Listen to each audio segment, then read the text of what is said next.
할렐루야. 이전 여기도 천국을 향해서 힘차게 달려가시길 바랍니다. 오늘은 우리가 고린도전서 34번째 시간으로 날마다 죽으며 산자로 살라 라는 제목으로 같이 말씀을 나누도록 하겠습니다. 날마다 죽으며 산자로 살라. 우리가 사도 바울이 고린도 교회 안에 있는 사람들 중에 어떤 사람들이 부활이 없다라고 믿는 사람들이 있다 그랬어요. 그 사람들이 그렇게 믿었던 이유는 당시 이 철학적인 개념들이 그들 안에 있었고, 철학적 개념뿐 아니라 그 당시 사람들의 생각 속에도 어떻게 죽은 사람이 다시 살아, 그런 생각이 있었다 그랬어요. 그건 바울 시대만 그런 게 아니라 오늘날도 여전히 그런 사람들이 존재합니다. 그리고 주님이 다시 오시는 그날까지 그런 사람들은 계속 있을까요, 없을까요? 계속 있습니다. 그러는 가운데 사도 바울이 15장에 처음 시작하면서 뭐라 그랬습니까? 그리스도는 성경대로 죽으시고 성경대로 부활하셨다. 그리고 예수 그리스도의 부활은 역사적인 사실이다. 12사도뿐 아니라 500여 형제들에게, 그리고 야고보와 만삭되지 못해 태어난 나 같은 사람에게도 주님이 찾아오셨다. 그리고 우리 모두는 그 부활하신 예수님을 직접 만난 증인들이다. 그리고 우리가 전하는 이 말은 우리가 직접 경험한 그 예수 그리스도를 전하는 것이며, 내가 이렇게 사도의 직분을 감당할 수 있는 건 하나님의 은혜 아니고 설명이 안 된다는 거예요. 그래서 하나님의 은혜가 헛되지 않게 하기 위해서 자신이 뭐 한다 그랬어요? 죽도록 충성한다 그랬어요. 나의 나된 건 부활하신 예수 그리스도의 은혜가 아니고는 설명이 되지 않는다. 그렇게 말하면서 부활이 없다면 우리는, 나 사도 바울뿐 아니라 너희들, 그리고 우리들 모두는 이 세상에서 가장 불쌍한 사람들이라 그렇게 말을 했어요. 왜냐하면 우리는 부활이 있기 때문에 이 땅에서 믿음으로 사는 거예요. 부활이 없다면 믿음으로 살 필요가 없어요. 왜요? 이 땅에서 삶이 예수 믿지 않는 세상 사람들의 말처럼 죽으면 끝이지 라고 말을 한다면 세상에서 어떻게든지 더 누려야 되지 않겠습니까? 저는 그래서 가끔씩 이 이단들의 괴수들이 차라리 낫다라고 생각해요. 누구보다 낫냐면, 예수를 믿지도 않고 믿는 척을 하며 평생을 그냥 여기도 아니고 저기도 아닌 상태로 살다가 가는 사람들보단 차라리 이단들의 괴수가 나아요. 왜요? 아예 사기를 치려면 크게 치고, 누리려면 화끈하게 누리고 지옥 가야지. 이건 믿는 것도 아니고 안 믿는 것도 아니고 대충 믿다가 지옥 가면 얼마나 억울하겠어요. 자기가 할 거 다 하고 나서 지옥 가면 억울하지는 않을 거 아닙니까? 근데 믿는 건 믿는 것도 아니고 안 믿는 것도 아니고 그러다 지옥 가면 얼마나 억울하겠어요. 마태복음 7장에 그래서 뭐라 그래요? 나도 주여 주여 하는 자마다 나 내 아버지의 집에 갈 것이 아니다. 그 아버지의 말씀의 뜻대로 순종하는 자가 아니면, 그러니까 뭐라 그래서 나는 너희를 도무지 알지 못하노라. 왜요? 내가 주의 이름으로 모든 일을 다 했는데요? 아니, 난 너를 모른다니까. 여러분, 그럴 수 있다니까요. 그렇기 때문에 예수 믿는 게 뭔지 모르면 평생을 교회 다니고 지옥 갈 수 있어요. 그게 얼마나 무서운 건지를 사람들이 인식하지 못하는 거예요. 그러니까 예수를 진짜 믿는다는 거, 예수를 바로 믿는다는 건 무엇대로 믿는 거예요? 성경대로 믿는 거예요.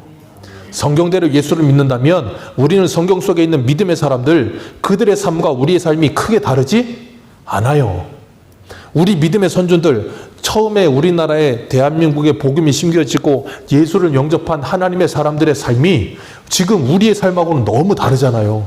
그런데 우리 초기 기독교, 한국 초기 기독교의 성도들의 삶은 성경 속에 있는 사람들의 삶과 일치한 삶이 너무 많았어요.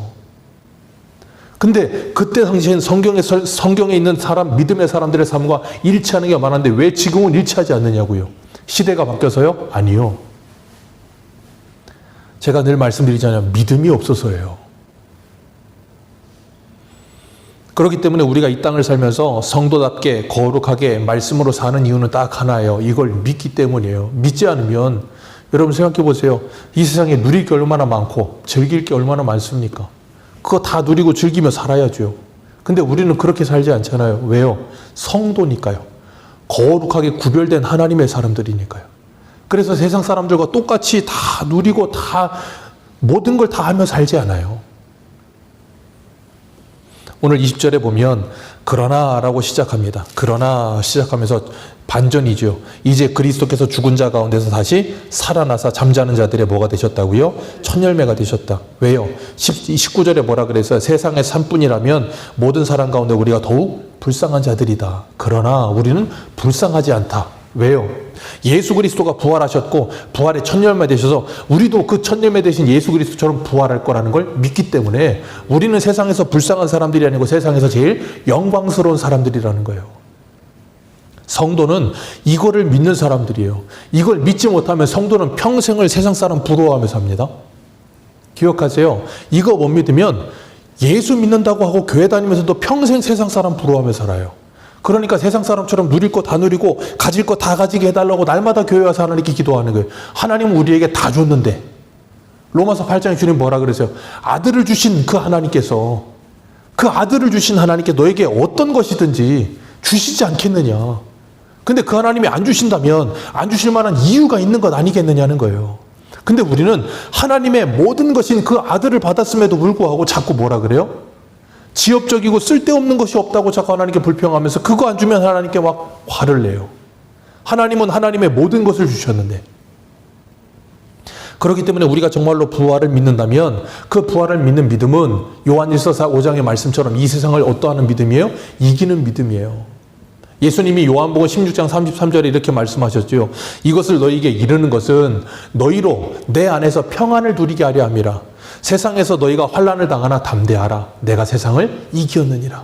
주님이 사망 권세를 이기시고 부활하셨습니다. 그리고 그것을 정말로 믿는 우리도 첫 열매 되신 예수 그리스도와 함께 부활할 걸 믿습니다. 그걸 믿기 때문에 우리는 뭘 두려워하잖아요? 죽음을 두려워하잖아요. 히브리서 2장에 예수님이 그걸 위해서 일평생 죽음을 두려워하며 거기에 중노릇하는 우리를 자유하게 하기 위하여 오셨다 그랬잖아요. 그래서 사도행전에 예수를 만나고 성령을 받은 하나님의 사람들이 특징이 하나가 뭐예요? 죽음을 두려워하지 않더라는 거예요. 왜? 부활을 믿고 영생을 믿기 때문인 거예요. 그건 믿음의 싸움이지 다른 무엇의 싸움이 아니라고요. 그렇기 때문에 이 세상의 사람들과 성도가 다른 이유는 부활과 영생을 믿는 거예요. 그러면서 사도 바울은 21절, 22절에서 대표성의 원리를 이야기합니다. 사망이 한 사람으로 말미암아 죽은 자의 부활도 한 사람으로 말미암는다. 산 사람 아담으로 말미암아 모든 사람이 죽은 사람이 되었다. 왜요? 아담의 원죄 때문에 모든 사람은 태어나면서부터 다 죽은 자입니다.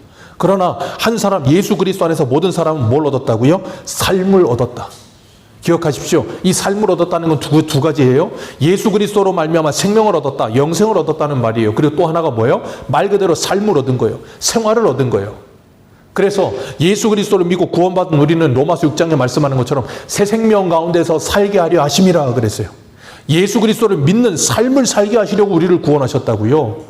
하나님이 우리를 구원하신 건 예수 믿고 천국 가라고만 구원하신 게 아니에요. 우린 자꾸 거기에 머물러요. 아니요.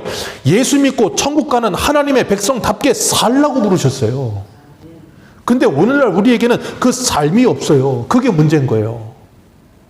우리에게 필요한 건 그 삶이에요. 그 삶은 어디에서 난다고요? 예수 그리스도를 진정으로 믿는 믿음에서만, 예수를 바로 아는 지식에서만 그 삶이 나와요. 그래서 요한복음 17장 3절은 뭐라 그랬습니까?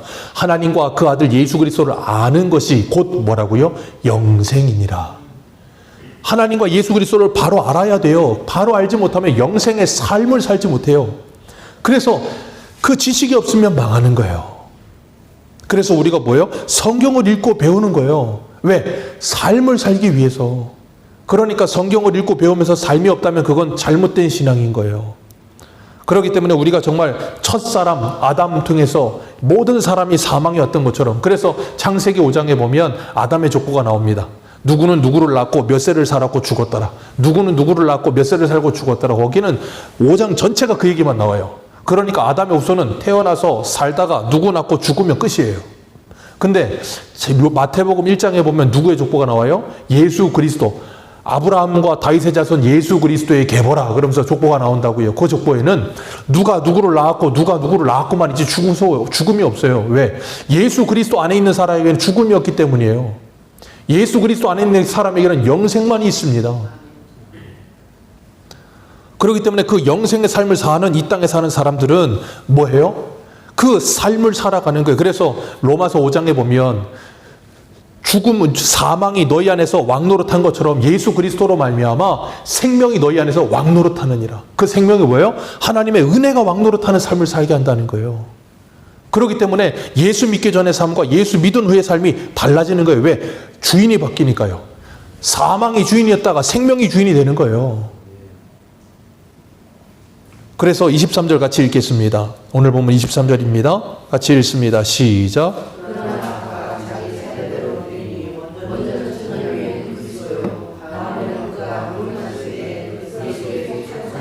그 후에 마지막이니 그가 모든 통치와 모든 권세와 능력을 멸하시고 나라를 아버지께 바칠 때라.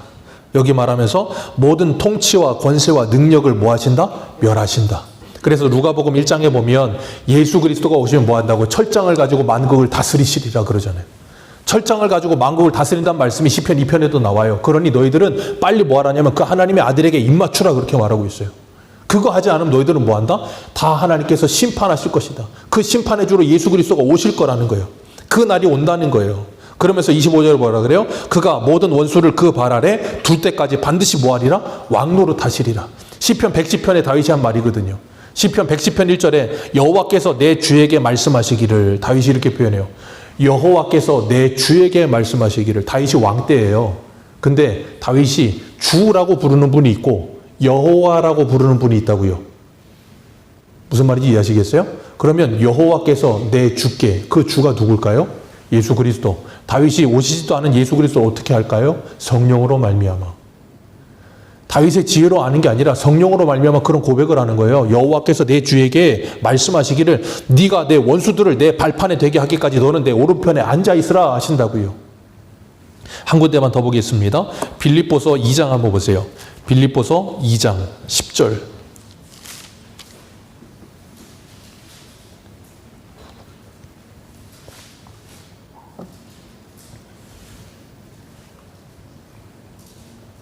빌립보서 2장 10절과 11절입니다. 같이 읽습니다. 시작.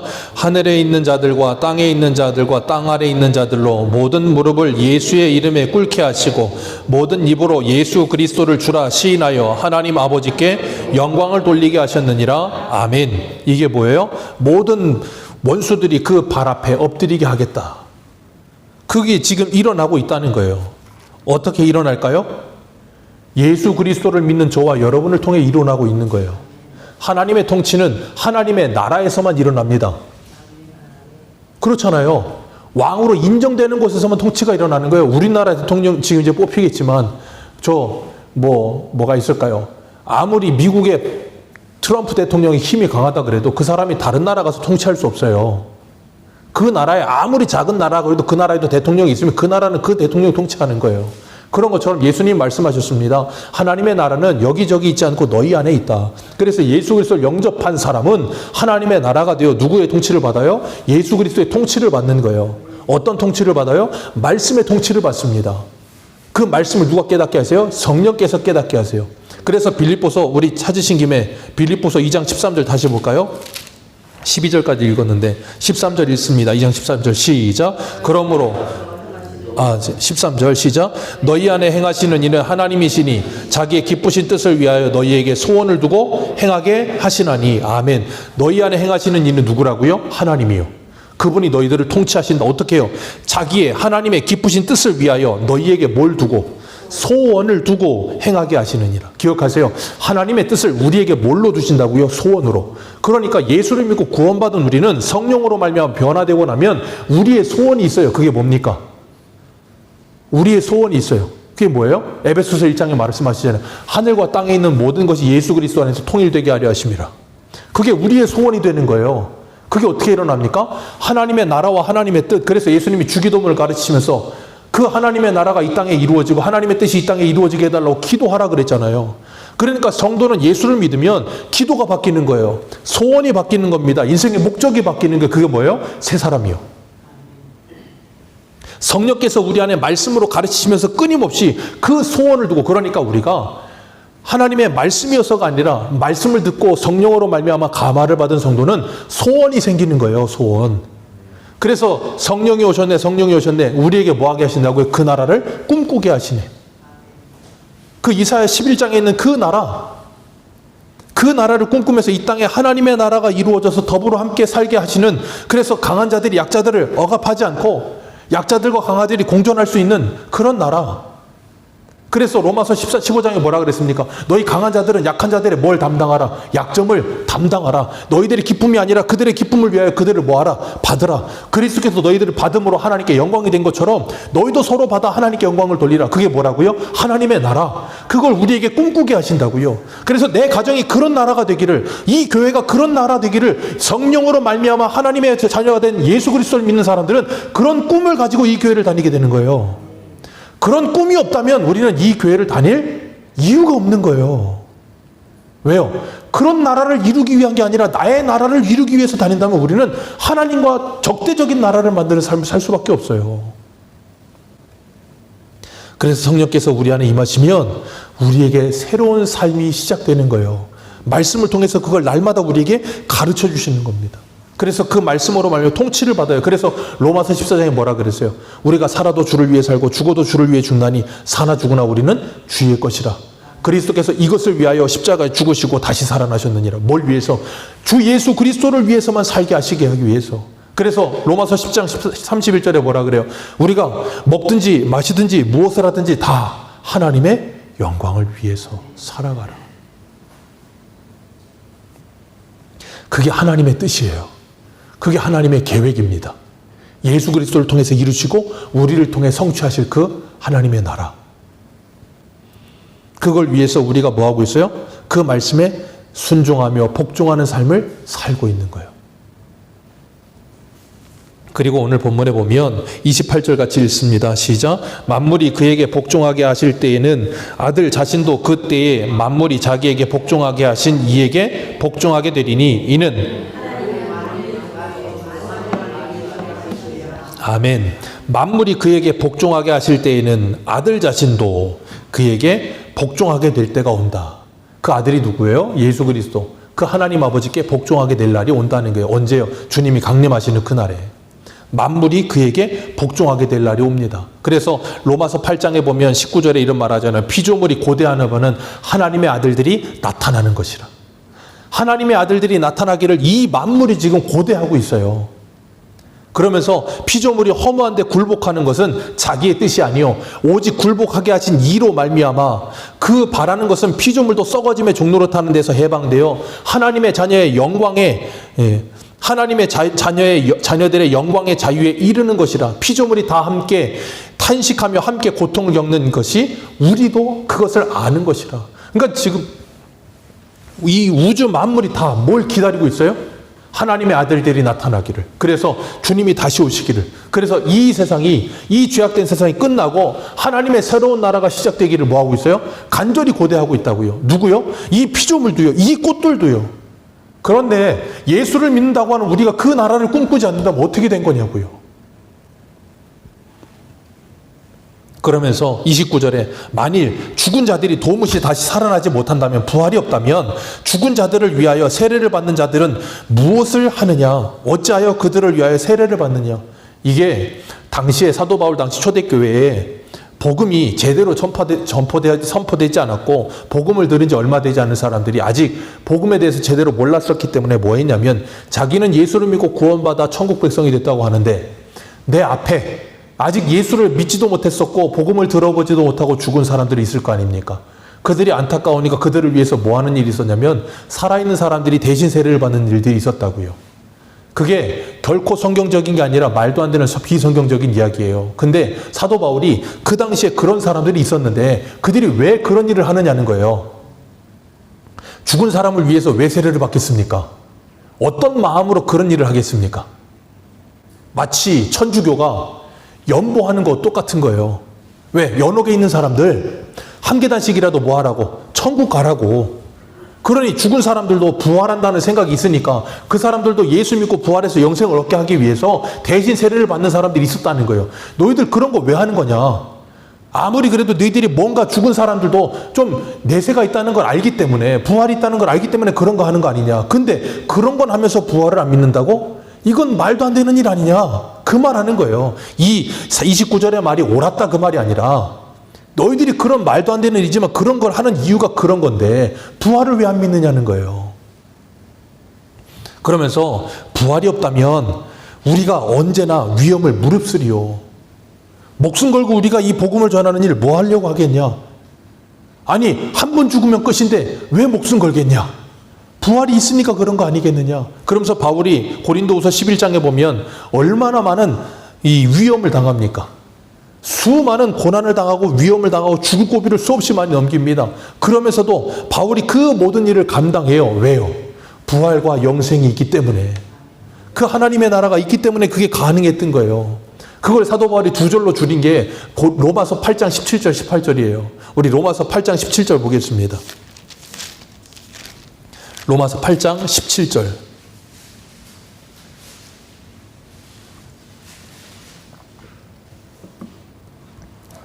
16절부터 보겠습니다. 16절부터 18절입니다. 시작. 성령이 친히 우리의 영과 더불어 우리가 하나님의 자녀인 것을 증언하시나니 자녀이면 또한 상속자 곧 하나님의 상속자요 그리스도와 함께한 상속자니 우리가 그와 함께 영광을 받기 위하여 고난도 함께 받아야 할 것이니라. 생각하건대 현재의 고난은 장차 우리에게 나타날 영광과 비교할 수 없도다. 이걸 누가 가르치신다고요? 성령께서. 그걸 가르침을 받고 그걸 정말로 믿는 사람들은 그리스도와 함께 상속자가 되었기 때문에 뭐도 함께 받아요? 고난도 함께 받습니다. 그러면서 바울이 뭐라 그래요? 생각하건대. 우리도 이런 생각이 필요해요. 어떤 생각이요? 현재의 고난은 장차 우리에게 올 영광과 비교할 수 없다. 이걸 좀 생각해야 된다고요. 근데 오늘날의 성도들 중에는 생각이 없어요. 참 신기하게도 세상에서는 생각이 많습니다. 5만 가지 생각을 해요. 어떻게 하면 잘 살까? 어떻게 하면 돈을 많이 벌까? 어떻게 하면 뭘 할까? 이런 생각들이 수두룩빽빽합니다. 근데 그 생각이 가득하다가도 교회에 들어올 때 되면 그 생각이 싹 사라져요. 그 생각이 사라진과 동시에 뇌도 좀 빼놓고 오는 것 같아요. 아무 생각 없이 그냥 믿습니다. 그러다 보니까 신앙생활하면서 생각을 안 해요. 여러분, 좀 어려운 말로 계시 의존적 사색이라는 말이 있어요. 그게 뭐냐면 하나님의 말씀에 입각해서 뭔가를 사색하고 생각하라는 거예요. 그러면서 내 현실과 상황을 이걸로 해석해낼 수 있어야 된다는 거예요. 그런 게 있을 때 우리의 신앙은 잘하는 거예요. 우리의 신앙은 건강해진다고요. 그래서 이 말씀을 그냥 한 귀로 듣고 흘리는 게 아니라 뭘 해야 돼요? 묵상이라는 걸 해야 되는 거예요.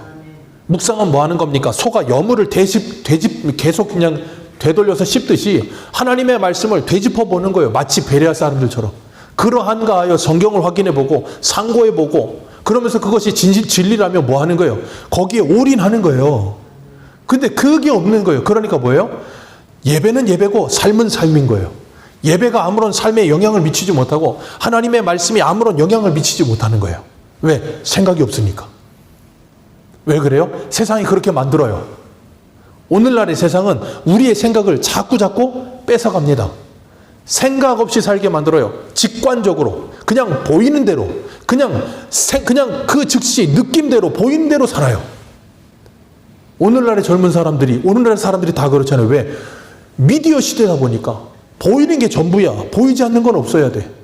보이는 게 전부고 그것만이 크자. 그러니까 뭐가 없어요? 생각이 없어요. 그러니까 세상에 좀 학자들 좀 유식하다고 하는 사람들도 사람들한테 책 좀 읽으라는 말을 하는 이유가 거기 있는 거예요. 왜? 이것만 들여다보고 있으니까 사람들이 생각이 없어지는 거예요. 왜 생각이 없어집니까? 그걸 통해서 뭘 할까요? 그걸 통해서 이 나쁜 사람들이 사람들을 움직여가는 거예요. 그걸 이제 좀 더 확대시키면 이제 음모론이 나오는 거예요. 거기서 이제 음모론 나와서 프리메이슨 나오고 삼각형에 뭐 눈 그리고 막 그런 거 하면서 뭐 세상에 악한 자들이 뭐 세상을 압도하고 뭐 그건 너무 가는 거고. 세상에 그거 안 해도요. 돈 벌기 위해서 사람들 생각을 없애버리는 거예요. 그래서 미디어 하는 사람들이 왜 자꾸 광고를 노출시키는 줄 아십니까? 광고하면 사람들이 그걸 보게 되잖아요. 자꾸 보면 그걸 가져야 된다고 생각을 해요. 그걸 안 가져도 아무 문제가 없는데 그걸 안 가지면 내 인생이 큰일 나는 줄 알아. 그러니까 사람들로 자꾸 뭐하게 만들어요? 소비하게 만드는 거예요. 돈의 노예가 되게 만들어버리는 거예요. 그 모든 것에 배후에 누가 있을까요? 사단이 있는 거예요. 그러니까 우리가 그런 걸 생각하지 못하면 이 세상에 안주하고 세상에 집착하고 세상에 종노릇하며 살 수밖에 없어요. 근데 우리가 하나님의 말씀을 묵상하고 생각하면 그 모든 걸 말씀으로 이기는 거예요. 그래서 오늘 31절에 뭐라 그래요? 31절 같이 봅니다. 시작. 형제들아 내가 그리스도 예수 우리 주 안에서 가진 바 너희에 대한 나의 자랑을 두고 단언하니 나는 아주 유명한 말씀이죠. 나는 날마다 기억하십시오. 죽은 사람은 죽지 못합니다. 산 사람만 죽을 수 있습니다. 이게 굉장히 기가 막힌 말이에요. 죽은 사람은 죽을 수 없어요. 산 사람만 죽을 수 있습니다. 예수 안에서 진정한 생명을 가진 사람만 죽을 수 있어요. 근데 예수 안에 있지 않고 진정한 생명을 갖지 못한 사람은 절대로 죽지 못합니다. 죽어도 못 죽습니다. 그래서 뭐예요? 나 살고 너 죽자는 거예요, 계속. 근데 예수 안에 진정한 생명이 있는 사람은 나 죽고 너 살자가 되는 겁니다. 그래서 예수님께서 요한복음 12장에 뭐라 그러셨습니까? 한 알의 밀알에 대해서 말씀하시잖아요.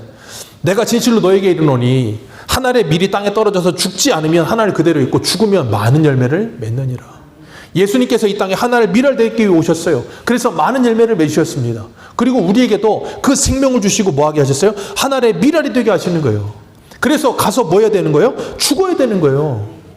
바울이 날마다 죽노라 한 것처럼 목숨이 날마다 죽습니까? 아니요. 그 뒤에 뭐라 그랬습니까? 32절 같이 읽습니다. 시작. 내가 사람의 방법으로 에베소에서 맹수와 더불어 싸웠다면 내게 무슨 유익이 있으리요? 죽은 자가 다시 살아나지 못한다면 내일 죽을 터이니 먹고 마시자 하리라.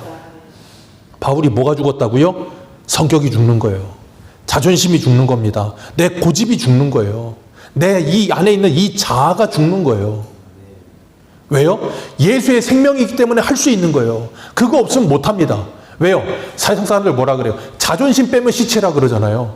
그 말은 뭐예요? 자존심 죽으면 다 죽는다 그거예요. 그러니까 죽어도 자존심을 못 죽이는 거예요. 왜? 누가 내 자존심 건드리면 그냥 죽기 살기로 싸우는 거예요. 왜? 그게 나니까. 자존심이 내가 아닌데. 우리는 이제 예수 그리스도와 함께 십자가에 죽었고 예수 그리스도와 함께 부활하여서 예수를 믿는 믿음 안에 사는 것이 내 인생이어야 되는데 자존심이 내 인생이 되어버리면 안 된다고요. 예수가 내 인생이어야지. 그렇기 때문에 우리는 이 부활에 대해서 분명한 묵상과 함께 내가 무엇을 위해 날마다 죽는 사람인 걸 생각하셔야 돼요. 세상의 사람들도 날마다 죽으며 삽니다. 출근해 보십시오. 직장 상사들 중에 정말로 막 사람 같지 않은 사람들이 얼마나 괴롭히는 사람 많습니까? 근데도 불구하고 날마다 죽어요. 왜요? 돈 때문에. 월급 나오니까. 날마다 죽잖아요. 가정에서도 날마다 죽잖아요. 왜? 자녀들 때문에. 아니면 그 무엇 때문에 날마다 죽는 일이 얼마나 많습니까? 근데 우리는 정말 예수 때문에 날마다 죽는 삶을 사느냐는 거예요. 다른 무엇 때문에는 날마다 죽어요. 제가 그래서 가끔 그러잖아요. AS 센터, 서비스 센터 직원들을 보면서 저는 많은 도전을 받는다고. 항상 사랑합니다 고객님이에요. 진상들이 와도 사랑합니다 고객님입니다. 왜요? 별점 더 받아야 되니까. 그거 받아야 인사고과에 플러스 되고 월급 올라가니까. 안 그러면 마이너스 되고 징계 먹고 감봉 되니까. 그 사람들 얼마나 힘들겠습니까? 죽도록 힘든데도 날마다 죽잖아요. 저는 그분들 볼 때마다 이 말씀이 늘 떠올라요. 날마다 죽어요, 그분들은. 근데 우리는 예수를 위해서 날마다 못 죽어요. 옛날에 김미아 씨가 엄매 기사라고 했는데 스리랑 공부하면서 날마다 기사라 가지고 그냥 죽지를 않아. 그러니까 열매가 맺히질 않는 거예요. 내 안에 성령의 열매들이 맺히질 않아요. 죽음을 두려워하니까. 근데 정말로 살아있는 사람은 죽음을 두려워하지 않습니다. 날마다 죽으며 산자로 산다 그러는 거예요. 그래서 날마다 죽는 사람은 예수 안에 살아있는 사람만 가능하기 때문에. 그래서 바울이 에베소에서 2년 반 동안 하나님의 복음을 전하면서 날마다 자기에게 맹수처럼 달려드는 그들과 안 싸워요. 안 싸우는 이유는 딱 하나예요. 주의 복음 때문이에요. 다른 것 때문이 아니고 예수 때문에 죽는 거예요. 아, 바울이라고 성격 없겠습니까? 바울이 얼마나 다혈질인데. 오늘 33절 보겠습니다. 33절 시작. 속지 말라. 악한 동무들은 선한 행실을 더럽힌다. 속지 말라는 거예요. 악한 동무들은 선한 행실을 더럽힌다는 거예요. 어떤 선한 행실이요? 부활을 믿고 그 말씀대로 순종하는 삶을 살아가는 걸 더럽히는 사람들. 여기 본문에서 어떤 사람일까요? 부활이 없다고 말하는 사람들. 교회 안에 그런 사람들이 있다고요. 부활을 믿지 않기 때문에 이 땅에서의 전문고처럼 말을 하면서 그렇게 멍청하게 살아서 뭐 하겠냐고. 예수를 믿는데 그렇게까지 믿을 필요 없다고. 대충 믿으면 되지. 아니, 세상에 누릴 게 얼마나 많은데 누릴 거 다 누리고 먹을 거 다 먹고 할 거 다 하면서도 교회 다니면 되지. 뭘 그렇게 믿느냐고. 속지 말라는 거예요. 그런 사람들이 뭐한 사람들이라고요? 악한 동무들. 그들은 선한 행실을 더럽힌다. 그러니 깨어 뭘 하고 선자절 같이 읽습니다. 시작. 깨어 의를 행하고 죄를 짓지 말라. 하나님을 알지 못하는 자가 있기로 내가 너희를 부끄럽게 하기 위하여 말하노라. 그러니 이 말씀을 들을 때마다 우리는 뭐 해야 돼요? 부끄러움을 느낄 수 있어야 되는 거예요. 근데 이런 말씀을 들으면서도 깨어있지 않고 악한 일을 행하면서도 악한 행실대로 살아가면서 하나님의 말씀에서 죽지 못하는 삶을 살아가면서도 여전히 부끄러움을 느끼지 못한다면, 우리가 사사기 할 때 새벽 예배 때 어제 때 제목이 뭐라 그랬어요? 후한무치. 낯짝이 두꺼워 얼굴에 부끄러움을 느끼지 못하는. 에베소서 예레미야에서 그걸 뭐라 그랬어요? 창기의 낯을 가졌다 그랬어요. 하나님의 말씀이 아무리 들려도 찔림도 없고 부끄러움도 없어. 삶의 변화가 1도 나타나질 않아. 여러분, 세상 사람들도요, 세상 살면서 부끄러움을 느끼잖아요. 변해요, 사람이. 어떤 일을 하다가 그것에 수치심을 느끼면 변한다고요. 내가 다시는 이런 수치, 이런 부끄러움 안 당하리라고 그러고 바꿔요, 삶을. 근데 어떻게 예수를 믿는데 그 삶이 안 바뀌겠냐고요. 그렇기 때문에 그런 악한 자들의 말에 속지 말라고요. 우리가 하나님의 말씀대로 살아가면서 믿음으로 살아가는 것이 영광스럽다는 것을 믿는 그 믿음에서 떠나가지 말라고요. 영광과 비교할 수 없다는 걸 분명하게 믿고 믿음으로 살아가면서 맹수들과 더불어 싸우지 마시고. 왜요? 악으로 갚는 삶을 살면 내 스스로가 나에게 지는 거예요. 왜? 내가 악한 자가 되어 가잖아요. 여러분, 누구예요? 철학자 누굽니까? 니체인가요? 좋아하진 않지만 그 사람이 한 말은 참 기가 막힌 말을 했어요. 용과 싸우다가 용이 되지 마라. 악한 자들과 싸우다가 악한 자가 되지 말라는 거예요. 우리는요, 주님 분명히 로마서에 뭐라 그럽니까? 선으로 악을 이기라. 악으로 이기려고 들잖아요. 내 스스로 나도 모르는 사이에 악인이 되어 있습니다. 여러분, 악한 자들과 악으로 대적하는 내 얼굴을 거울로 보세요. 얼마나 악해져 있는지. 얼마나 사나워지고 난폭해져 있는지 보셔야 되는 거예요.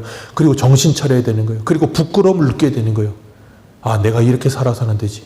내가 하나님의 자녀인데, 이 땅에서 잠시 살다가 내가 영원한 천국에 가야 될 사람인데 내가 여기서 이러면 안 되지. 내가 선으로 악을 이겨야지. 그 믿음을 가지고 다시금 하나님의 말씀을 묵상하면서 되뇌이면서 뭐예요? 악한 자들에게 속지 않는 삶을 살아야 되는 거예요. 이 세상은 끊임없이 악으로 악을 갚으라고 말을 하니까, 눈에는 눈, 이에는 이라고 말을 하니까. 그런 사망이 왕노릇하는 삶을 살지 마시고 하나님의 말씀과 은혜가 왕노릇하는 성도의 삶을 살아시기를 주님의 이름으로 축복합니다. 기도하겠습니다.